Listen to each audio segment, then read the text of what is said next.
Today we are going to look at a scripture called Turning Again to the Lord.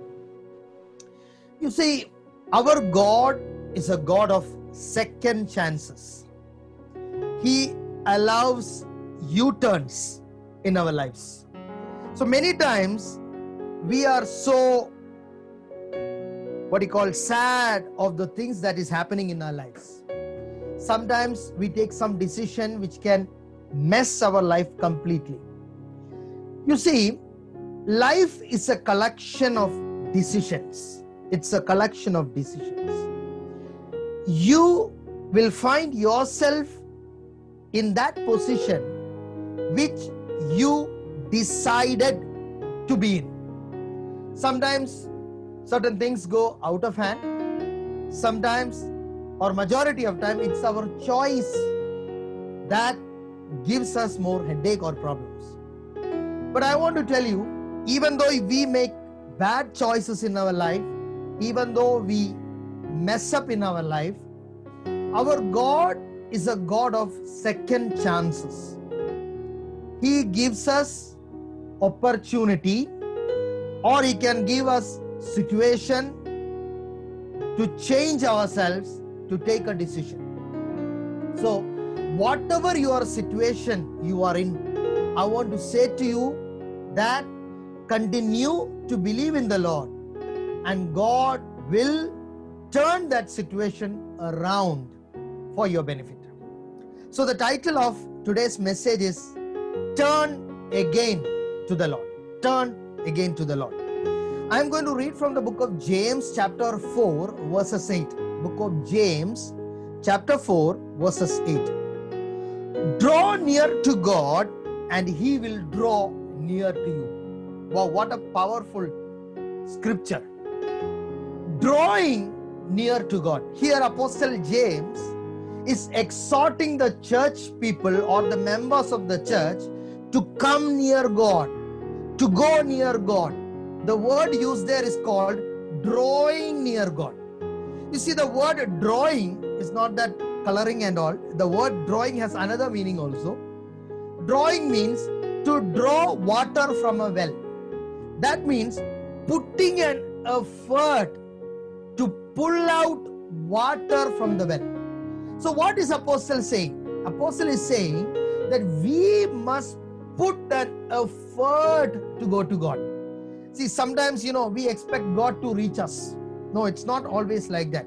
Sometimes we have to take an effort to reach God. You know the story about the woman with the issue of blood. Bible say that this woman has been in many places. Bible say she lost her money, and Bible say that she suffered many things under many physicians. That is the exact word used there. She suffered many things under many physicians. So, going to the hospital, getting treated is not a simple thing. Sometimes, needles will go in. Imagine 2000 years ago, what would that woman be in? No anesthesia, nothing. So that is why it is written, she suffered many things under many physicians. So one day she decided that she is going to touch the hem of the garment of a Jewish rabbi called Yeshua. So she took an effort to touch him. That's why the Bible says when people were all, surrounding Jesus, pushing around, Bible say that this woman touched the hem of Yeshua's garment. Why it is written hem of the garment? It's very clear that she may be crawling, she was crawling on her knees to touch the hem of the garment. It was secret touch. But understand one thing, she put an effort to touch the Lord. Imagine she would have, imagine she sat at her house and praying, oh Lord, today let Yeshua come to my house and lay hand on my head so that I can be healed. Brothers and sisters, sometimes waiting is not an answer. Okay, you may think that what, brother, we are listening to all the messages where people are telling wait on the Lord, wait on the Lord. I want to tell you, sometimes waiting is not an answer. Do you know that? What if this woman waited one more year? She would have been dead. Because Bible says she was losing her blood daily. It was a continuous thing. So a time came, she took an effort to touch the Messiah, to touch the Rabboni. So that the moment when she touched him, when she took an effort to touch him, what did Yeshua say? Who touched me? Come on, Peter was standing beside him. He's telling, Lord, what kind of question is this? Who touched you? People are all around you. They are pressing against you. And you are asking, who touched me? Yes, people were pressing against Yeshua. But only one woman touched him. Do you know that many people can attend a meeting? Many people can join online. But only some people are able to touch him. So brothers and sisters, today, extend your hand of faith and touch Yeshua. Don't wait Yeshua to touch you. Go and touch him. That is called putting an effort, drawing near him. Look at this guy called Zacchaeus. He took an effort to see the Messiah. He climbed on the tree. He wanted to just see the Messiah. The Bible says the Lord saw Zacchaeus. And what did he do? He looked up to Zacchaeus when he was there in the tree and told, Zacchaeus, come down. Today, I am going to stay in your house. Today, I am going to stay with you. Imagine, Zacchaeus took an effort to look at Yeshua. So God took an effort to be with Zacchaeus. Today, my brothers and sisters, I want to tell you, start putting an effort to touch the Lord. Yes, you need the grace of God. Ask the Lord to give you grace, that mercy, that you can put an effort to touch the Lord. An effort to be in His presence. Don't be lazy. Don't sit around in your house. Don't sit around, waste your time talking unnecessary things, scrolling through your mobile, watching stupid things. And don't complain, no, where is the presence of God? That's what the Bible says. Draw near to God and He will draw near to you. Make a time for God. Make a time for God. Take an effort to meet the Lord. In the book of Zechariah chapter 1 verses 3, the Bible says, therefore say to them, thus says the Lord of hosts, return to me, says the Lord of hosts, and I will return to you. Now this word is return, returning. What does it mean? It means that one time you were in the presence of God, now you have lost the presence of God.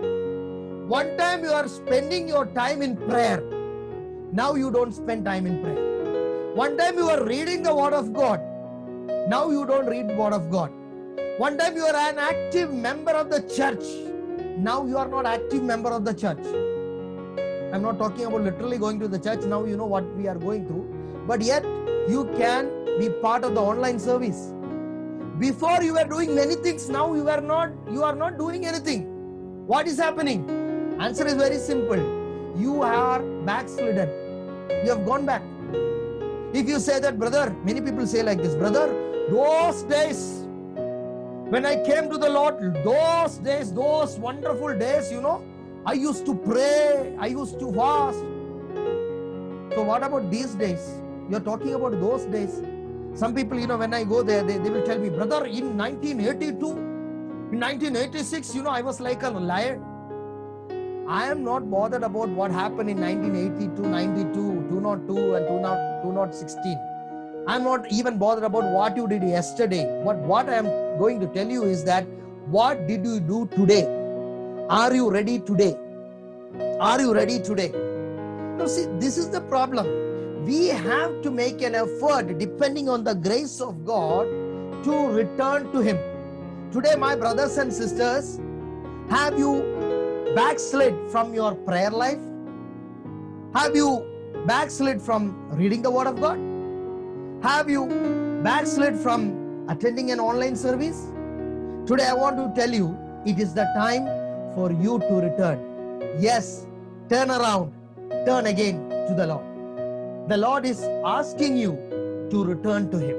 If you return to Him, He will return back to you. Let's read from the book of Psalms chapter 73 verses 28.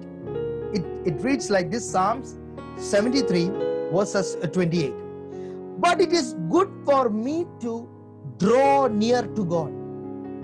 Imagine, when you draw near to God, good things are awaiting you. When the prodigal son returned back to the father, was the father standing there with a big stick to beat the son? No. The elder son was angry. He did not want to be part of that celebration. The elder son was telling, what are you doing, Dad? I was there with you. You never, found an opportunity to, celebrate me with you. But now your younger son, he has gone to the world. He has spoiled everything, family property. Now he's coming back and you are celebrating it. You have to understand, that is the heart of the Father. Our Father is not like an earthly father. He is heavenly Father. We know him by the name Yeshua. Yeshua is a repairer. He is a restorer. So if you come back to him, he is ready to receive you with open arms. He wants to put you back into that place. This prodigal son came and asked, Daddy, I don't want to be like your son. I want to be a servant. Did the dad listen to it? No. He told, no, you are not going to be my servant. You are going to be my son only. I am going to cover you. He bought an expensive cloth, put on the son. He bought a ring, put on the finger of the son. That means I accept you. You are back into my family. He put a sandals on him. He celebrated his coming.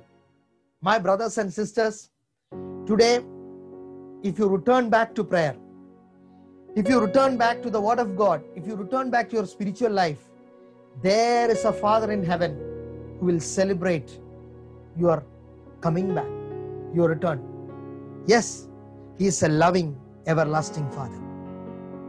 Now, many times, what happened to us? We become so lazy and careless in our Christian life that we are not keen to maintain the grace in our Christian life. In the book of Galatians chapter 4 verses 9, there is a powerful statement written there. Galatians chapter 4 verses 9. Paul is writing to the church in Galatia. What is writing? But now, after you have known God, rather are known by God. Now there are two things. You know God and God knows you. There are sometimes God knows us, we don't know God.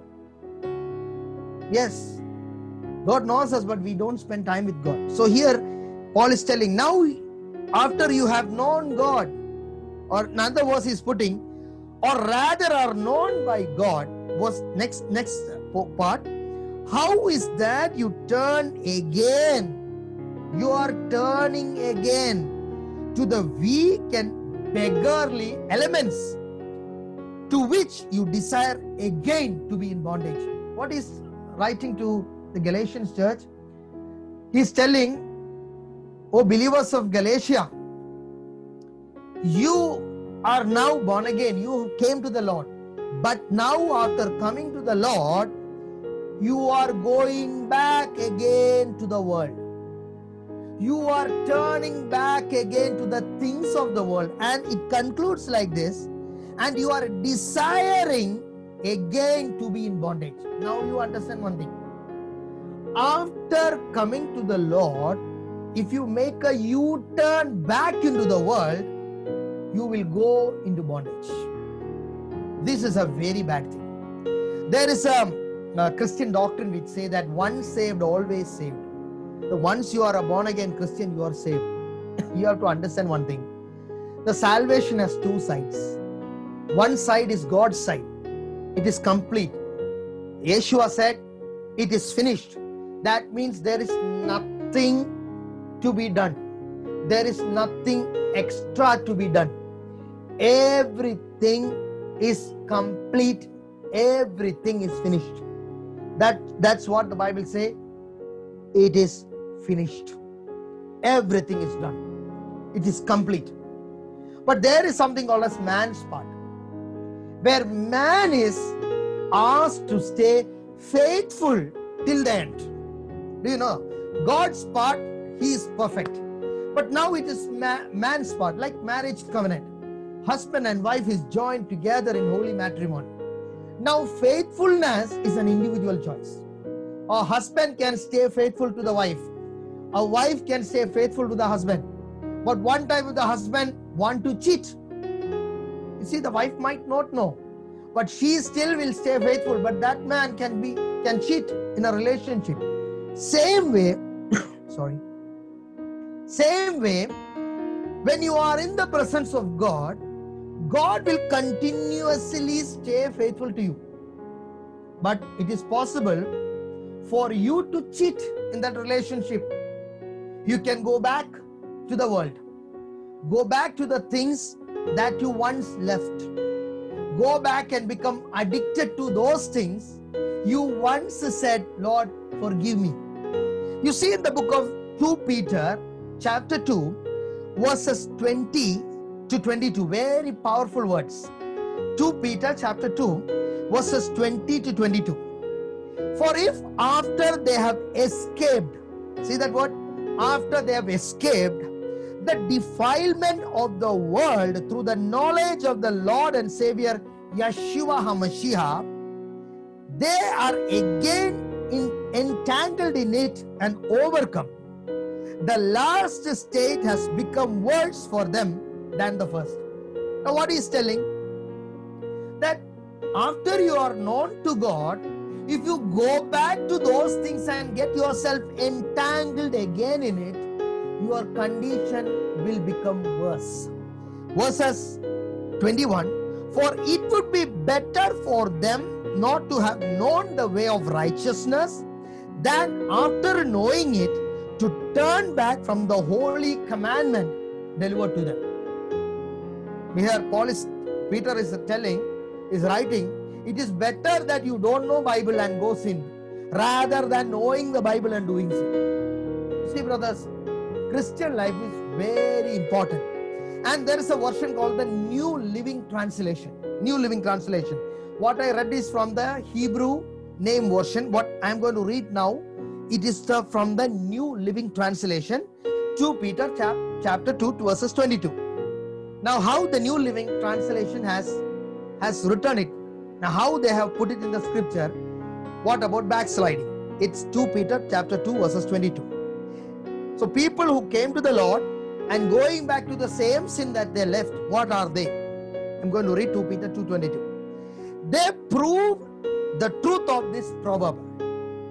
A dog returns to its vomit, and another say, a washed pig returns to the mud.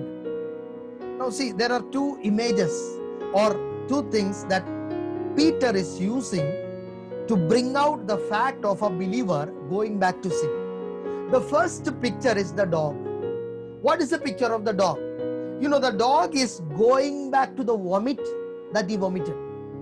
That means something what you left, you are going back and taking it up. Something dirty, something nasty, which you left from your life. You see, that is the character of a dog. Something nasty, something sinful, something bad. You know that is bad. You must not do it, and you left it. And now you are going back and taking it. The spiritual word used there is called dog. Imagine a believer going back to the old things. The scripture addresses that issue, that person as a dog. The second imagery, what is written there, is a pig. The word is called a washed pig. Return to the mud. What is the meaning of washed pig? Pig means someone who is constantly interested to be in the dirt. Washed pig means outside we think we are believer, but inside we are in love with the mud. We are in love with the world. Outside we have the form of a believer, but inside we are in love with the world. We are worldly inside. That is what the word is written. a washed pig returns to the mud. Brothers and sisters, what will happen if this we are going to be, or these things are going to be part of our life? In the book of Hebrews chapter 10 verses 39, a very powerful warning. It says that, but we are not of those who draw back to perdition, but to those who believe to the saving of the soul. So here Apostle Paul is telling, we are not those people who are returning back into hell, back into sin, back into destruction, but we are going to go forward into salvation of souls. So imagine one thing, brothers and sisters, many people who are born again, I want to make it very clear, many people who are born again are not going to maintain their salvation. It's a very sad thing. It's a very sad thing. So being born again is not a big thing. It is reaching your destination is a big thing. Starting a journey is not a big thing. Reaching your destination is a big thing. You know, many people start the journey, but many of them they don't reach it. That's what happened. No, we had this issue in that flight problem there in our Kerala. People started from Gulf. Some reached home, some did not reach. All reached in the plane, but they did not make it. Same way, being born again is one side of the story, but reaching the destination is the full story. It's a full story. Brothers, we must be careful in maintaining our salvation. We must be careful in maintaining a Christian life. Bible speaks about this matter in the book of 1 Corinthians chapter 10 verses 1 to 5. I'm going to read it. 1 Corinthians chapter 10 verses 1 to 5. Moreover, brethren, I do not want you to be unaware. Here Paul is writing, brethren, please don't be unaware. Please don't be ignorant of the things which I am going to tell you. You must be aware of certain important things in your Christian life. What is that? Unaware that all our fathers were under the cloud, all passed through the sea. Bible says they were all baptized into Moses in the cloud and in the sea. All ate the same spiritual food and all drank the same spiritual drink. For they drank of that spiritual rock that followed them. That rock was Christ. Verses 5. But with most of them, God was not well pleased. Oh, come on. See that word. But with most of them, God was not well pleased, for their bodies were scattered in the wilderness. Now my question, why God was not pleased? If you look at them, all the Israelites were delivered from Egypt. Then Bible say all the Israelites were delivered from Pharaoh and his army. Bible say they went through the sea, water baptism. They were under the cloud, Holy Spirit baptism. They ate manna from heaven. Sorry. They drank the spiritual water from the rock. Yet they died in the wilderness. Why Paul is writing this Old Testament matter in the New Testament? It is a warning for us. You may be a part of a church. You may be listening to the word of God. You may be baptized speaking in tongues.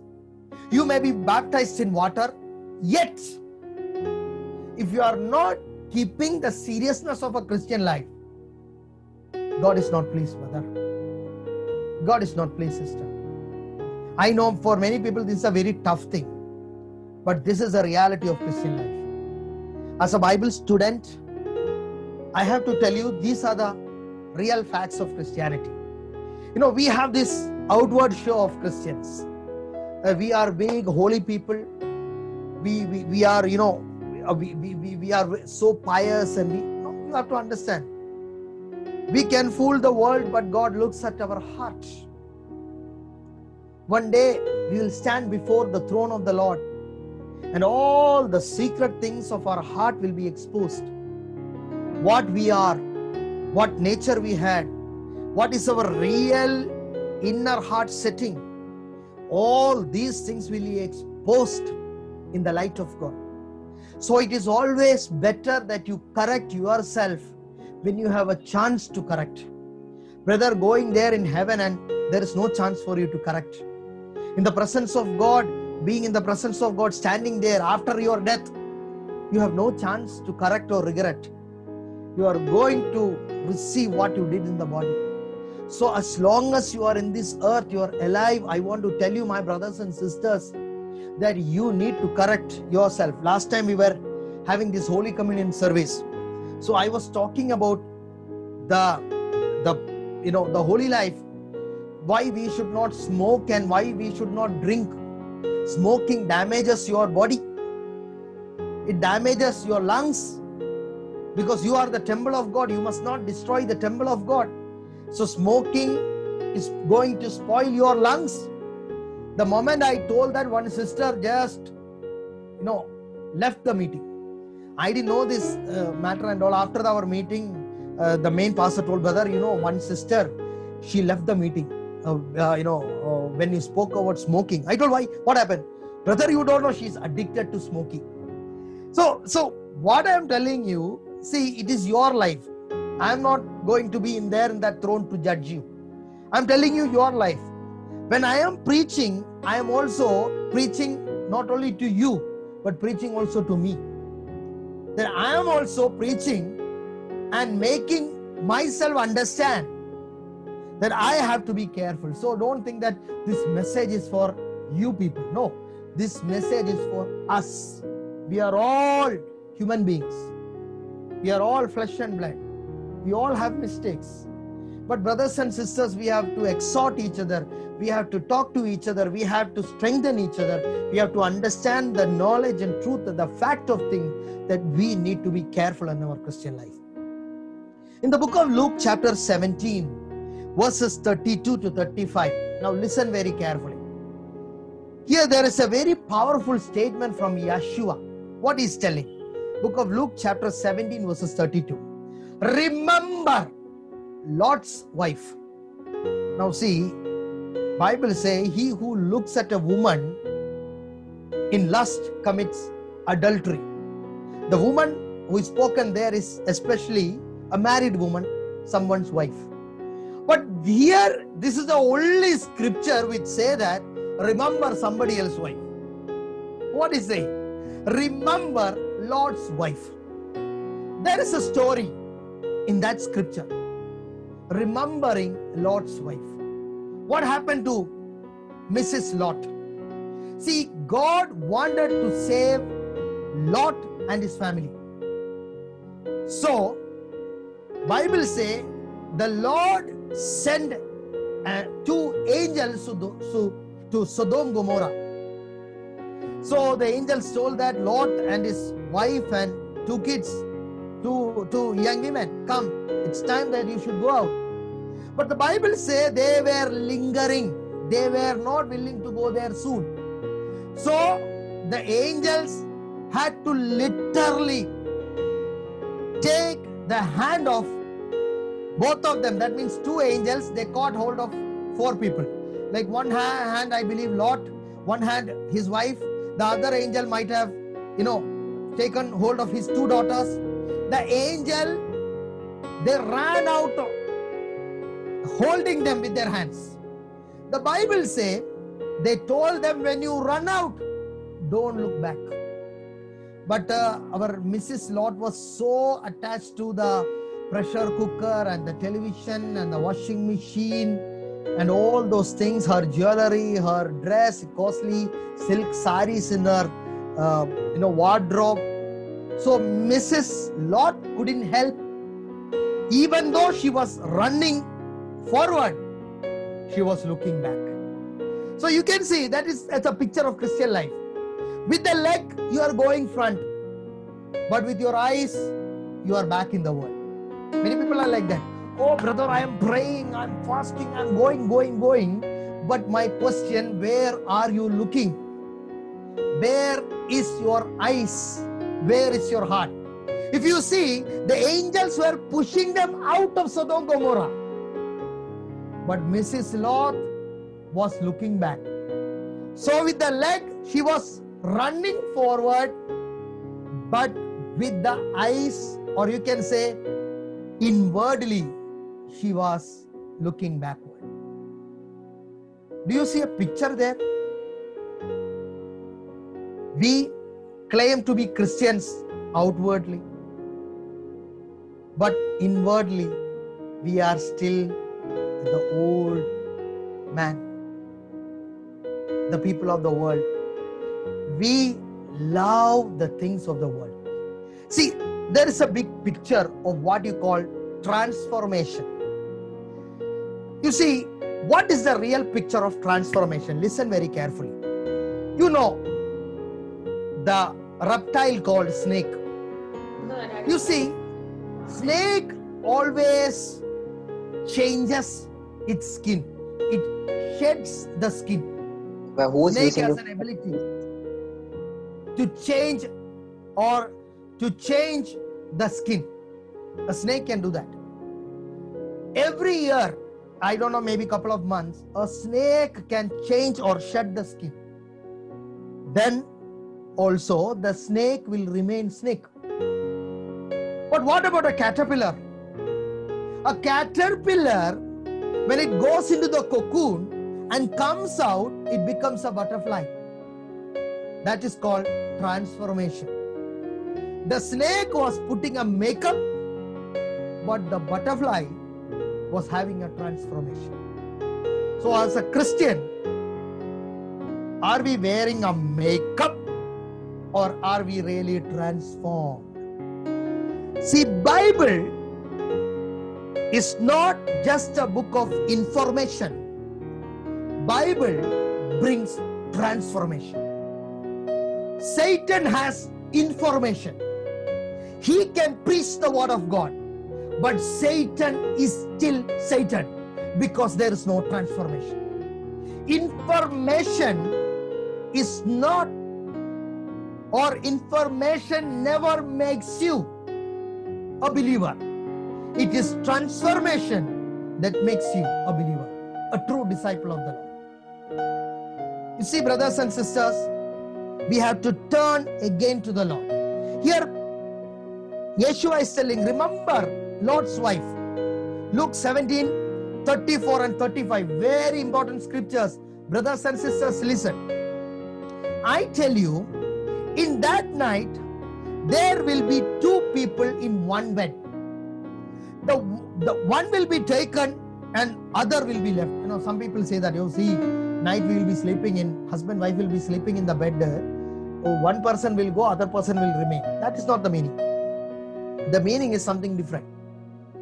Two beds represents two deaths. One person,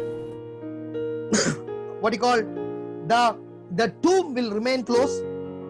The other person's tomb will be open. So two type of death, two type of believers, or two type of resurrection is going to happen. First, one person will be resurrected in the first trumpet. The other person will be resurrected for judgment. Now verses 37. There will be two grinding grain together. One will be taken, other will be left. What is this grinding grain together? It means two ministry. Both are grinding. But one ministry will be caught up, the other ministry will be left. So God is going to separate between, He is going to separate between two kind of death. Why it is written, remember Lot's wife? Answer is very simple. Lot was saved, wife became a pillar of salt. One family itself, but two kind of people. Brothers and sisters, it is our time that we need to transform ourselves. We have to take an effort to return back to God. It is high time that we come back to God. In the book of Job, chapter 5, verses 17, the Bible says, behold, happy is the man whom God corrects. Wow. When God corrects, you must be happy. Bible said like this, do not fight God when He rebukes you. Do not make your heart hardened when He gets angry with you. Many people don't like correction. If you don't like correction, then I want to tell you, then forget heaven. If you are not going to be corrected, we cannot reach the destination. We need to go through correction. You see, many times in the scriptures, Yeshua rebuked His disciples. Why He rebuked? Rebuke is a sign of love. Correction is a sign of love. A father will correct a son. A mother will correct her daughter. That is a sign of love. If God is not correcting you, then there is no love of God upon you. Imagine, Yeshua could appear before Dawood Ibrahim and say, Dawood, my son, today I am the Lord, please come. Why God is not appearing? God will always correct whom He loves, in whose life He has a purpose. God won't correct anyone. He will only correct few people. Those who are really called for His work. So when God corrects you, don't be angry. In the book of Mark chapter 8 verses 33. But when He had turned around and looked at His disciple, He rebuked Peter. Come on, Peter must say, come on, in front of everyone. Oh, Rabboni got angry with me. Why Rabboni got angry with Peter? Because it was to Peter's hand Yeshua wanted to give the keys of the kingdom. If He rebukes you, that means you have a greater purpose. The Lord turned and rebuked Peter. In the book of Luke, chapter 9 verses 55, but when He turned and rebuked them and said, you do not know what manner of spirit you are. What is it? He's talking about John. When John told, Lord, please give us that ability to pray and bring fire from heaven so that we can destroy everyone. Lord told, He rebuked him. You don't know what kind of spirit you are in. You are carrying the spirit of love. That is why no wonder John was writing about love. John spoke about love. He said the famous scripture, God is love. Because he knew that moment when God rebuked them, he knew that, oh, Yeshua loves me. He wanted me to reach heaven. Brothers and sisters, it is time that we have to turn to the Lord. It is time, high time, that we have to return to the Lord. Book of Lamentations, chapter 3, verses 40. I'm going to read Book of Lamentations, chapter 3, verses 40. Let us search and try our ways and turn again to the Lord. Here, the scripture is saying, let us search ourselves. Let us look at our ways. Come on, let us turn to the Lord. Brothers and sisters, we have to search ourselves. We have to look at our ways. It is time to turn to the Lord. Let us very quickly look at those things that we have to turn back. First, we have to turn back to prayer. We have been not praying properly. We don't have time to pray. We are so busy, no? With WhatsApp and Facebook, no? We are no busy. We have to play games. We have to chat with a lot of people. We have to, do a lot of things. We are so busy. Come on, we are so busy. We don't have time to pray. Come on, it's a time to pray. In the book of 1 Kings chapter 8 verses 33 and 34, I'm going to read from the Hebrew Names version. When you people Israel are struck down before the enemy because they have sinned against you, if they turn again to you and confess your name and pray and make supplication to you in the house, then hear in heaven and forgive the sin of your people Israel and bring them up again to the land which you have given to their fathers. You see, if you pray, if they turn again to you, Lord, please listen to their prayer. See, brothers and sisters, when you turn again in prayer, God will listen to your prayer request. Don't stop praying. Continue to pray. Now let us look very quickly. What is the second thing that we have to turn around? In the book of 1 Samuel, chapter 15, verses 25, from the Hebrew Names version. Now therefore, please pardon my sin, and turn again with me, that I may worship the Lord. Brothers and sisters, we have to turn again to worship. Turn again to having fellowship with God. Please be part of the online service. When you have the time to be part of the online service, please turn again.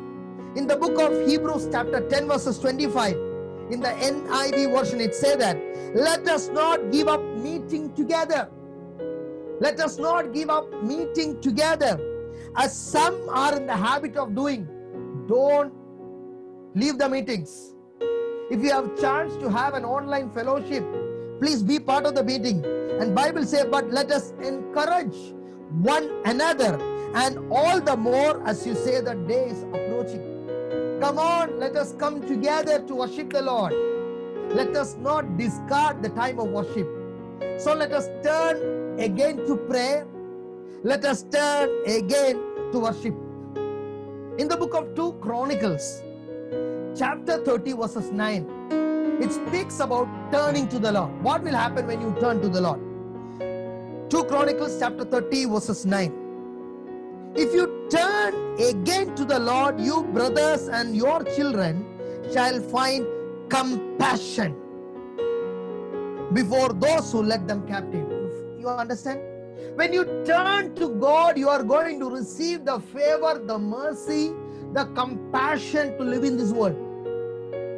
Yes, among your enemies, you are going to be blessed or adorned with favor. My brothers and sisters, when you turn to God, you will be adorned with favor from God. Yes, turning to God will give you favor.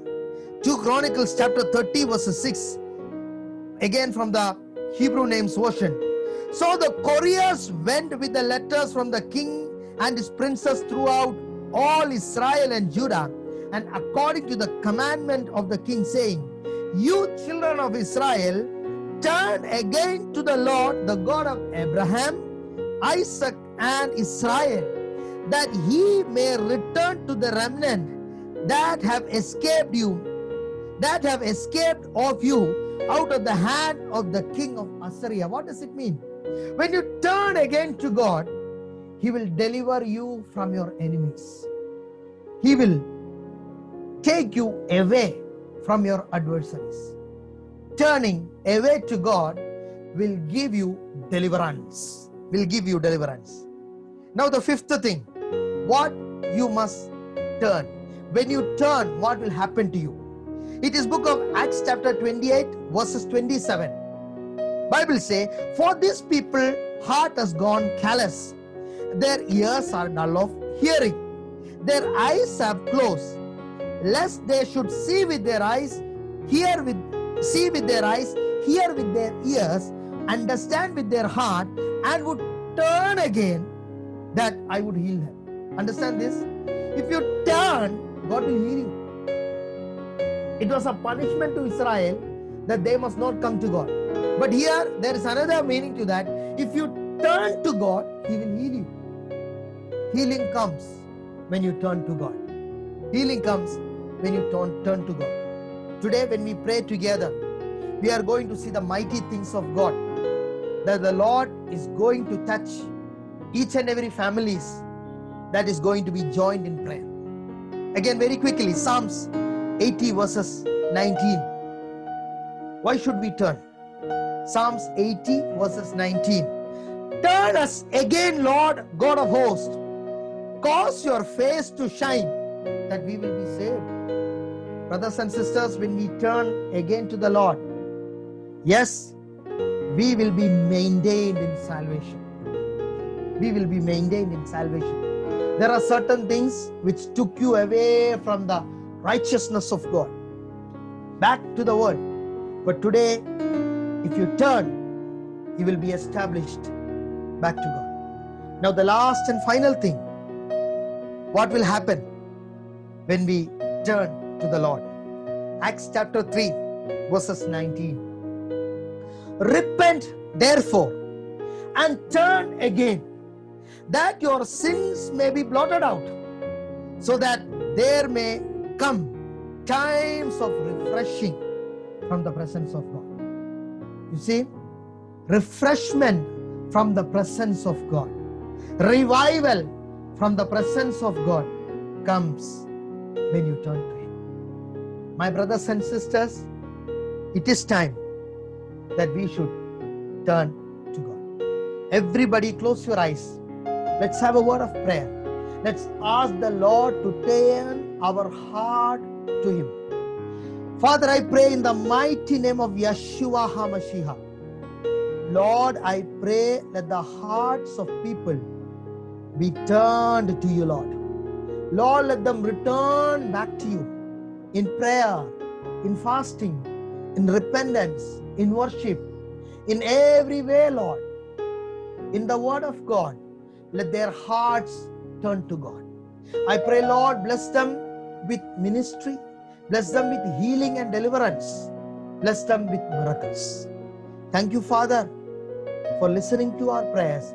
In the mighty name of Yeshua HaMashiach, we pray. Amen.